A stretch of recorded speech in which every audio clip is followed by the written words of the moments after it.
Hey everybody, how are y'all doing today? How is everyone today? It's your gal Valencia coming in at you today. Hope that everyone is had a great day. I tell you, I have been extremely busy today, but it has all been good. So I want to welcome everyone to the second episode. The second episode of Transformation Nation with Valencia. I am so excited because we have a packed audience, a packed special guest for you guys today. And I'm telling you, I am so excited. We're all over the world today. And I'm excited about it, guys. I am so very, very, very, very excited today. I'm telling you. Let's see. You know what? Yesterday was 11/11. I'm like, wow, what's up with the 11s? You know, that's supposed to be the angelic number, right? And I'm I tell you, it was just a glorious day all day yesterday. I've been busy all day today, just non-stop. Got into the office just now, and I'm telling you, life is wonderful, right? Life is wonderful when you have purpose, right? So I can tell you I'm living my purpose.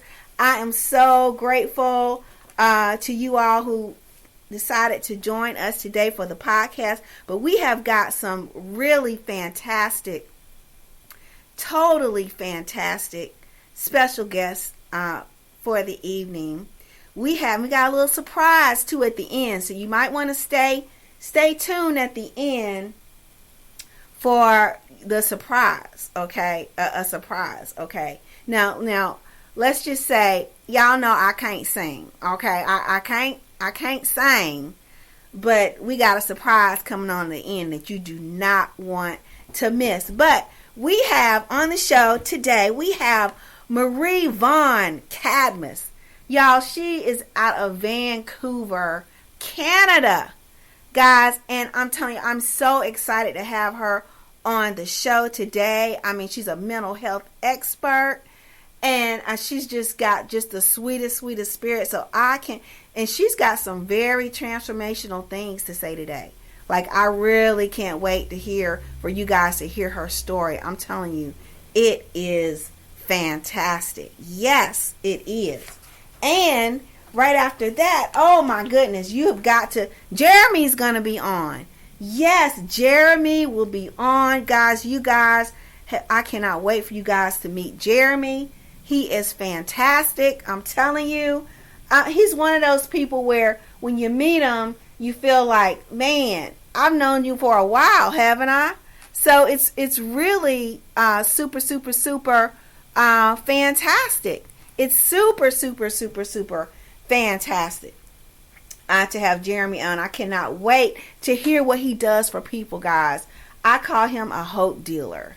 He's a hope dealer. And I cannot wait for you to find out the hope that he is dealing with. Yes. And then right after that, we have Hugh. None other than Hugh. And you guys, listen, wait till Hugh and I get down and dirty with it, guys. You're just not going to believe some of the stuff that he is saying, but he is in tune.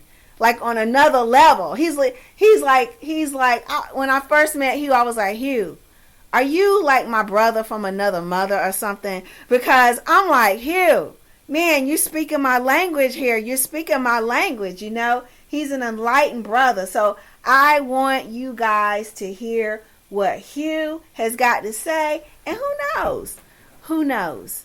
You may hear from Hugh several times.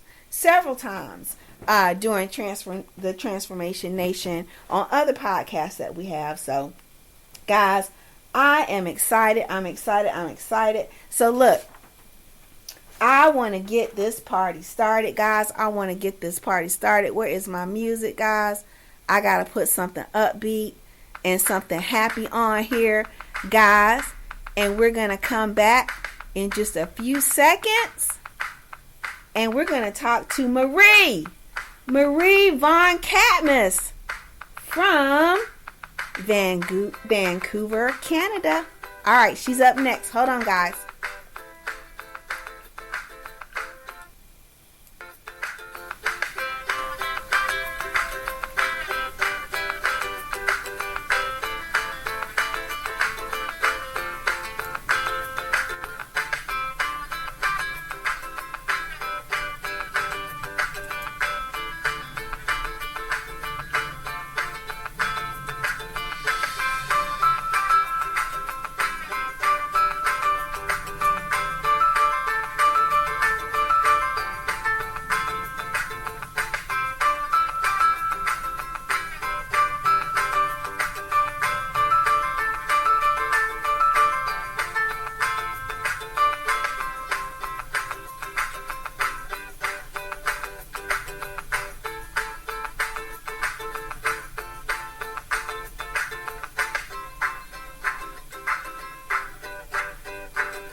Everyone. Hello, Marie. Hello. How are you today? I'm doing fine, thank you. Can you hear me? Yes, I hear you loud and clear. I hear you loud and clear all the way. Look at that pretty smile. All the way from Vancouver, Canada, right? Yes, all the way from Vancouver, Canada. Oh my God, that is wonderful. That is wonderful. Well, great that you're on today. Great that you're on. Listen, I cannot wait for everyone to hear about you. Listen, tell them where we met. Can you tell them where we met? Tell them where we met. Remember where we were? Yes, I remember where we were. Okay. we met in where? North? North Carolina. Right. Yes. Carolina. Uh-huh. The CBLR book retreat. Yes. I was on attendance at the CBLR book retreat, and in fact, I met you in the lobby. Yes. In the lobby of the hotel, I think it was the Marriott Hotel. Yeah, it was it was. Yes. Uh-huh. Yeah. Yeah, so That's where I met you. So I was so excited because we even went live right then when we met, because you started telling me something about somatic healing.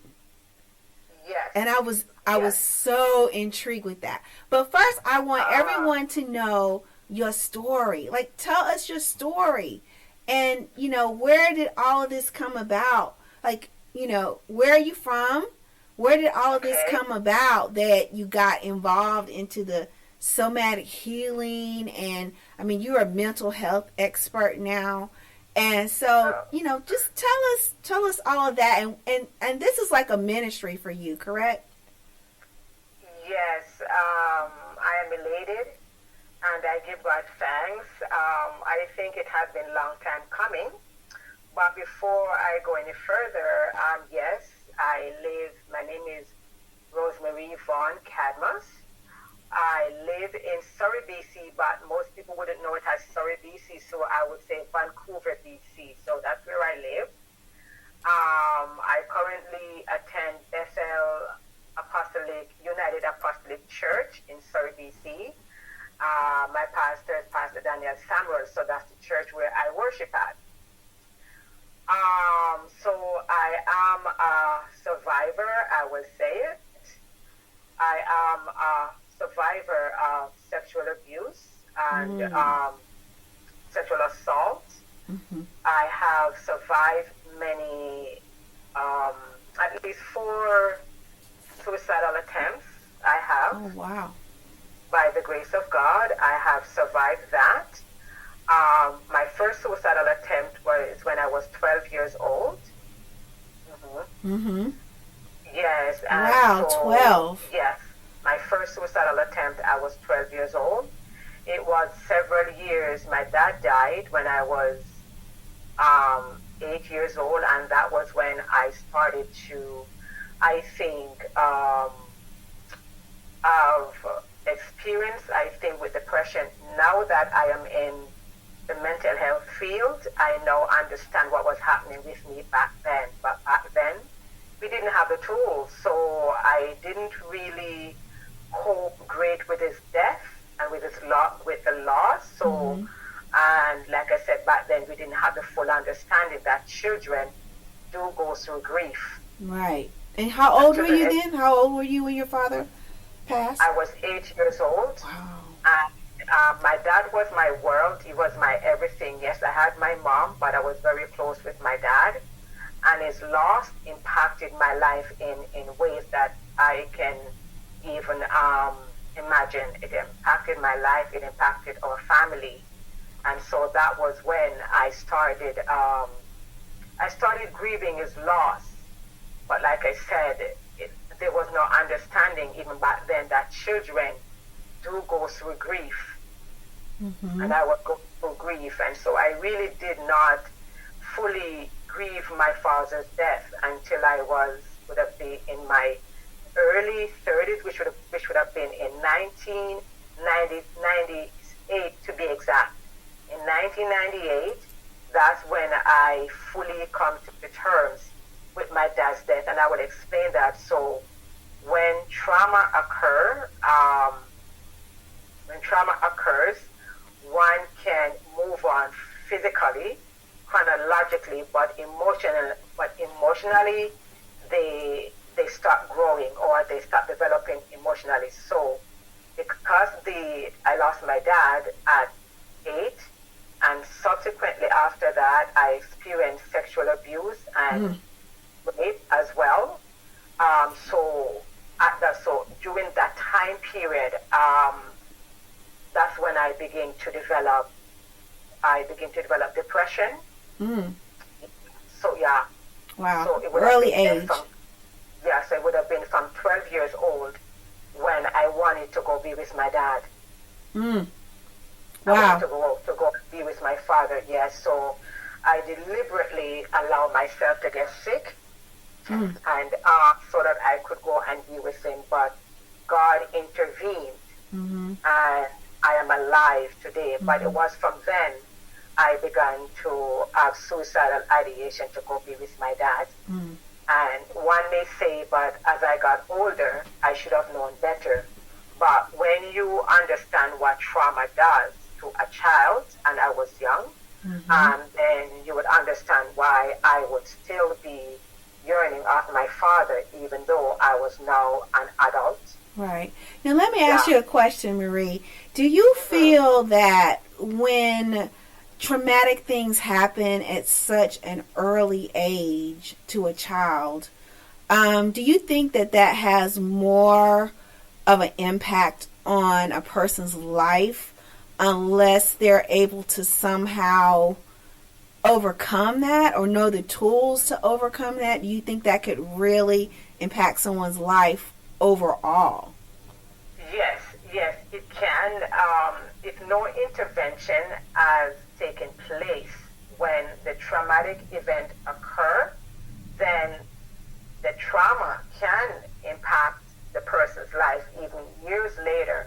But sometimes the individual is unaware that the traumatic event has impacted their life. For example, for in my situation, because we all respond differently to trauma, Right. right? So in my situation, for years I would be crying. I would be crying even as I became older. As a teenager, I would cry, wanted to end my life. I was in depression. I was depressed for years, Mm-hmm.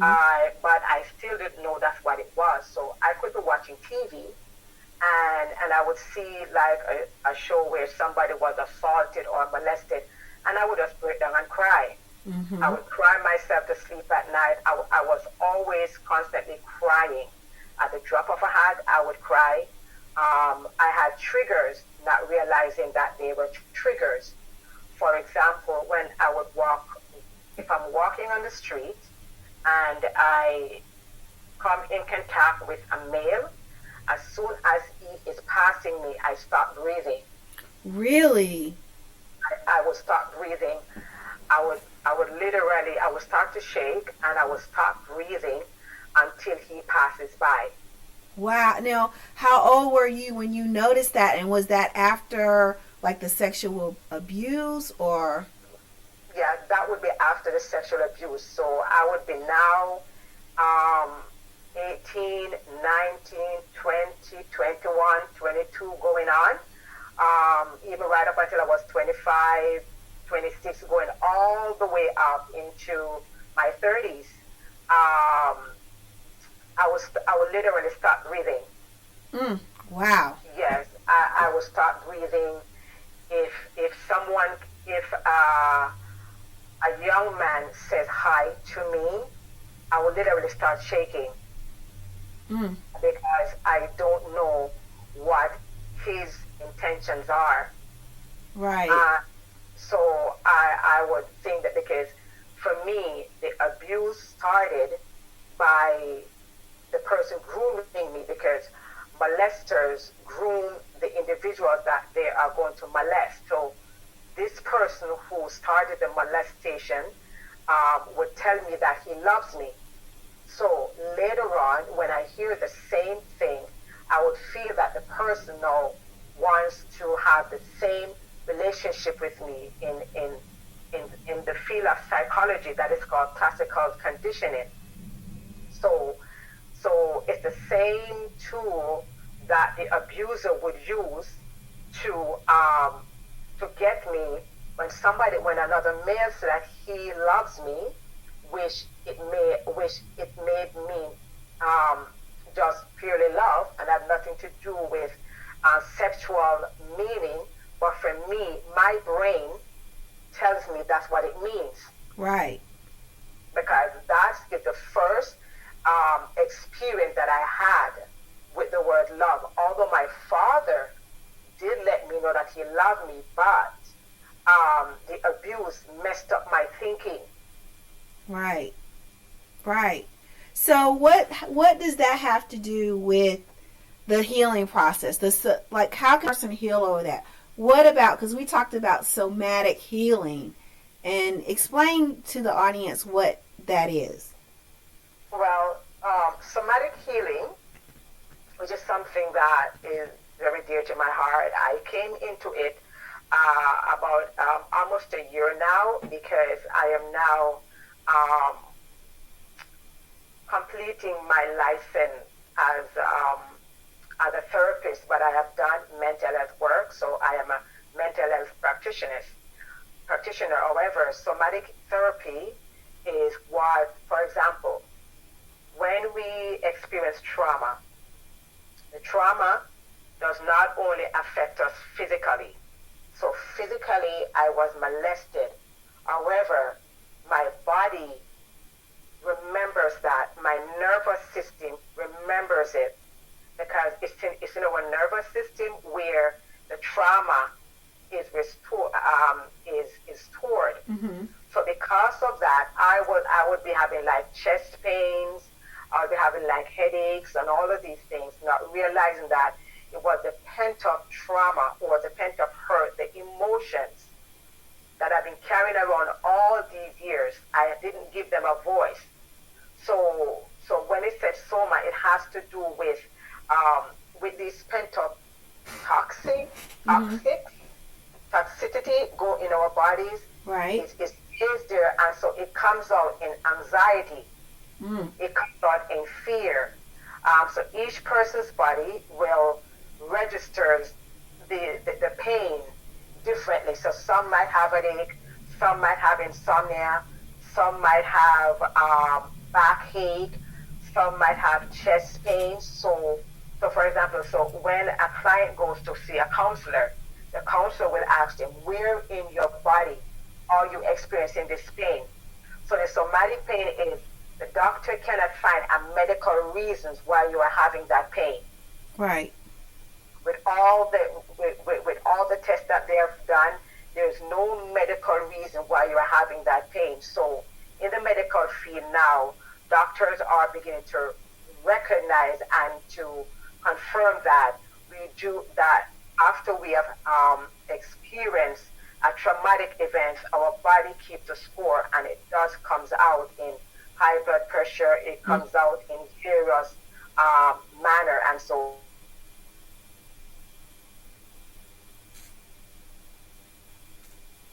Uh-oh, did we lose her?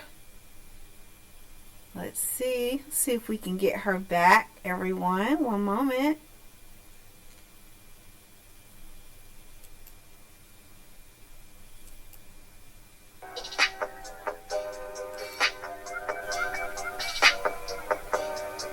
Wow, that was just getting to the great part. Oh my goodness. Y'all, she was about to break it on down for us. Let's see if we can get Marie from Vancouver back. Just one moment. Let's see what's going on here.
Okay, guys. She's coming back. She's coming back. Just one moment. Let's see. There she is. She's Yes, back. I'm here. All right, Yeah. all right. It was so good. I was saying it was just, I mean, you were really about to break it down for us. Telling us how things are stored up in us for years and years and how somatic healing can help. For years. And we can still go on let me give an illustration. It's almost like when a virus goes into a computer, the computer can still function. Right. But it's somewhat function possibly on safe mode. It's not going to function at the top, at the best level. It's not functioning at its optimal peak, right? Right. So it's not functioning on safe mode, but eventually you will notice that on the computer, everything begins to slowly shut down. Every now and then that virus pops up and prevent the computer from really functioning.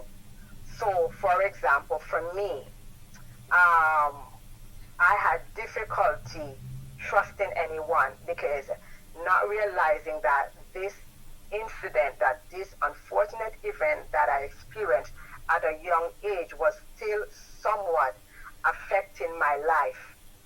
Right. And every now and then it would come up, but I was afraid to deal with it. But like I said, I still didn't realize that it was addressing that it was affecting my life until it was in 1998 when the Holy Ghost, which is God, told me that it's time I had to face my past. So it was in 1998 when I began to face my past. And the first thing that I had to face was the death of my father, because that was where I, in some sense, stopped growing emotionally. Right. So, and it was there I had to breathing exercise. I had to face the emotional pain, because I used to have really chest pains. I used to have chest pains. And so that's a type of somatic pain. I used to have back pain. That was the emotional pain showing up in my body. Right. Wow. I used to have all headaches. I used to have sleepless night. I sometimes had difficulty sleeping at night. And so that was the pain showing up in my body till eventually I almost had a nervous breakdown. Wow. Because I was also depressed.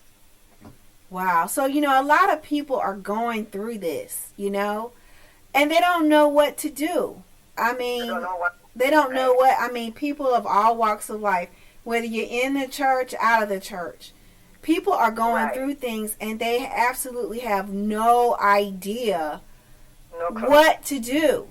People are just out there suffering. That's why this is so important, Transformation Nation, because we're here to help other people. You, Marie, you have transformed yourself. You have transformed because you went through this and you sought information and you're even educated thoroughly on this and you're helping other people.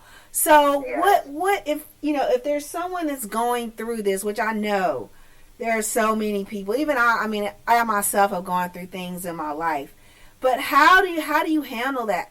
What's something that what can a person do? Well, for me, it was a combination of God.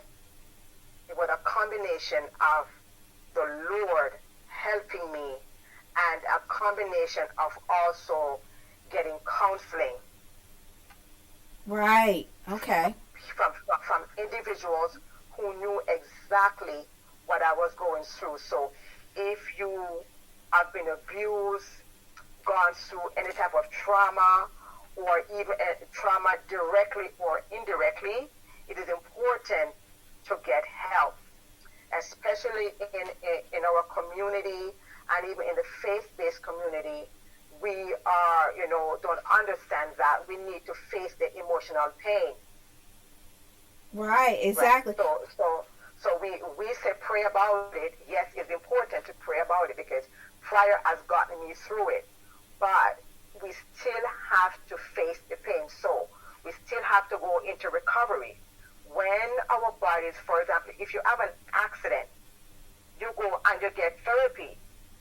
When our spirit, our soul has been wounded, we need to face those wounds. Right. But you know what? A lot of us are in the church, right? And we, Yeah. it's really kind of looked down upon to get help. It's really, like Jesus will heal everything, right? Yeah. But, it's not that simple, is it? It's not that simple. And is it okay to get help?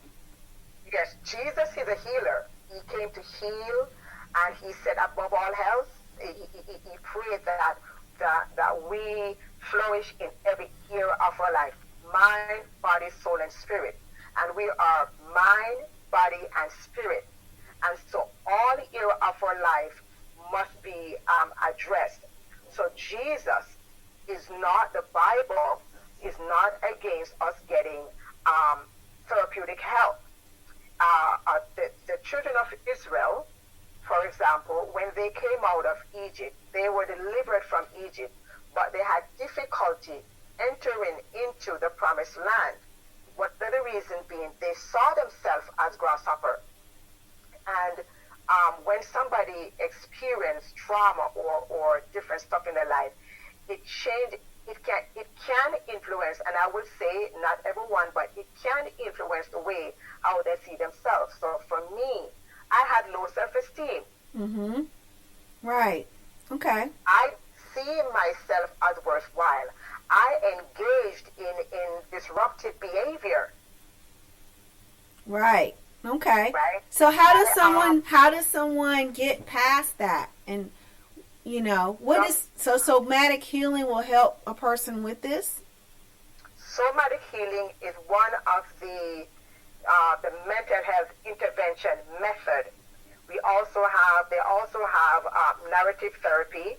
Narrative therapy. We have cognitive behavioral therapy. In the mental health field and the therapeutic field, the psychological field, they have various therapeutic interventions that they can use to work with clients.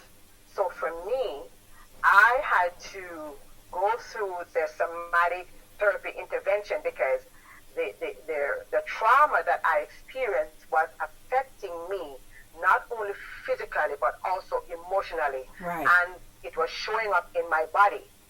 Right. Right. Because it has to go somewhere. Right, because for example, I'll use another illustration. When we experience hurt, it is like, and I can piggyback on one of my teachers, it is like having garbage in your system. And I think I mentioned that so it's like a wound, it's like a hurt, and resentment, anger, unforgiveness, and all of those toxic emotions that we're carrying in our bodies. Mm-hmm. Those emotions, they go somewhere. Those Right. hormones, those emotions, they stay there. And unless we address it, then it leaks out somewhere else. It comes out in anger. Mm-hmm. It comes out in frustration. Right. It comes out in many ways. But unless the person knows that's what's happening, they will keep on going on. For example, also, an individual who was sexually molested or raped may have difficulty with intimacy in her marriage, in his or her marriage, because males are also molested. That individual may, and I would use the word may have difficulty with intimacy in a marriage. Right. Wow. Because when the individual touched them at the same spot that the abuser touched them, that woman or that man may not see their husband or their partner. They will probably see that person as the abuser until that wound is healed, acknowledging that it happened. So the first thing, acknowledging that it did happen. Right. Until the person acknowledges that it did happen, and find somebody that they can talk to, give it a voice. Because when we are hurt, we do not want to give the wound a voice. That wound needs to be given a voice. We need to talk about it. So even though we pray and God does help and God does heal, we still need to talk about the wound. Say, I was hurt. And so we need to be given a voice. Narrative therapy is one of also the intervention that gives individuals a voice. Gestalt therapy is one of the tools that also give individuals a voice. Right. Well, that's those emotions. right, because we even talked about the fact, even when people are on their deathbed, that certain Yes. things can kind of lash out because of that. Right, because at this time now, when somebody is dying, all the inhibitions is gone. And everything that they now want to say is coming up. Mm. Maybe they were hurt. Maybe they weren't even sexually molested, but maybe they were hurt. And this is the time now that they want, because the body is cleansing itself. The body goes through a cycle of cleansing, and the body needs to cleanse itself. Just as how the earth cleanses itself, we came from the earth. God created us from the dust and breathed breath into us, and we became a living soul. So the body goes through rest, the body goes through cleansing, and the mind needs to be cleansed, right? We sing, purge me, O God, and know my heart, I pray. See if there be any wicked ways in me. See if there be any hurt in me. See if there be any pain in me. Because the Bible also does address anxiety. The Bible does address depression. Right. It has nothing to do with the fact that I didn't pray fast enough. I didn't pray long enough. I'm not praying hard enough. We are human beings, and when we get hurt, it does affect us emotionally. Right, exactly. So, I mean, that just goes back to, I've always said that detoxing, so we not only need to detox physically to get clean, but we need to detox mentally. A mental yes, so we need to detox mentally. So when I started, like I said, I started on recovery in June of 1998. It wasn't just an overnight thing. Right. Exactly. It took years, because I could not also address everything right there and then. Right, exactly. So it takes time. It takes time.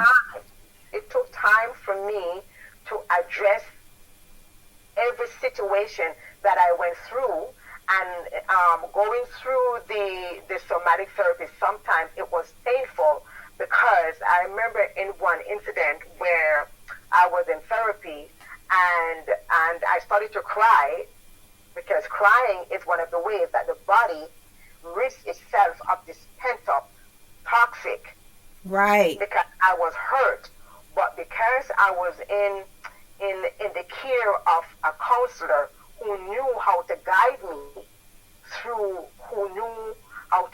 me and how to direct it, I was in a safe place where where the pain was allowed to come out. And sometimes for me, it came out in crying. I remember in one of the counseling sessions that I was in, I literally threw up. Wow, threw up. Wow. I threw up because the pain is inside my body. Mm-hmm. So sometimes when we are in church and we see individuals throwing up, that is the body getting rid of the toxic. When we are at the altar and individuals are praying and they're manifesting in a certain way, that is the pain coming out. Right, exactly. Well, you know what? Go ahead. No, you're going to say something about the Bible. I could just hear you. The Bible, and for me, God, there is a Christ-centered approach to mental health. The Bible comes to heal. God comes to heal, but we have to also address the spiritual man, and we have to address all part of us. We cannot just pray it away and think it's going to go away. Right. And it's not. Exactly. It has to be addressed. It has to be addressed. That's beautiful. Well, Marie, it has certainly been a pleasure having you on. You know, I feel like we could talk and talk and talk, but tell us what is next for you, because I know there's a book or something that a little birdie told me about. What's next for you? There's a book that is coming out, Roses Among Thorns. Wow. That one is giving me goosebumps when I think about it. Wow. What's going on with the book? What's the book about? The book, it will be my first. It's the title itself was conceived in my mind, was conceived when I was 10 years old, back in Jamaica. Like I said, my dad passed when I was 8, but I came upon a bunch of roses one morning when I was going to school. And by looking at the roses, I noticed that the rose was above the thorns, and it was right there and then. Roses above thorns was conceived in my mind because I see myself always rising above every circumstances that I encounter. And I believe that was God at that time telling me that I can overcome anything that I encounter in life. So finally, when this book came into being, because the Lord had been telling me that He wants to use my life as a testimony, and as you rightfully say, reaching back to help those that have also been wounded like myself. So when I lost my home in 2009, that was when the book was that was when I started writing. Wow. Roses Among Thorns. Well, I cannot wait to see that book and to read that book. When is it due to come out? And maybe we can have you on the show, back on the show when the book comes out. How about that? Yes, so we, because my daughter is also writing a book as well. I want to sing your song. So we will be launching the title, I believe, by the end of November, the early December, and then the book is due to come out next year. Good. Well, I cannot wait to see that book, okay? You got to come back on the show and talk about that. So, Marie, it's really been a pleasure speaking with you all the way from Vancouver, Canada. And so, look, you got a wealth of information, a wealth of knowledge. How can everyone get back in touch with you? How can they look you up? How can they get in touch with you? Well, I will be forwarding to you the link that they can get in touch with me. I am on Facebook. I go on there and I post like motivational quotes on a weekly basis. Okay. And in BC here, I do my intern counseling at Moving Forward Family Services. Okay. That's where I do my intern counseling. And then I also worship at Bethel Apostolic United Church. Awesome. So that's if somebody is in Surrey, BC, and they want to see me personally, like I said, I am at Moving Forward Family Services. It's on my Facebook page. That's where I do I do Christian counseling there. My intern counseling, that's where I do it there. And also at Bethel United Apostolic, that's where I worship, but also I can be seen on Facebook where I do my weekly quotes. But also I will forward you the link, because I am about to set up a blog where I will be doing motivational speaking, finding your voice. Awesome. Yes. Awesome. Well, I cannot wait for that book to just totally come out. And I really do want everyone to, be back in touch with you. So I will definitely put your information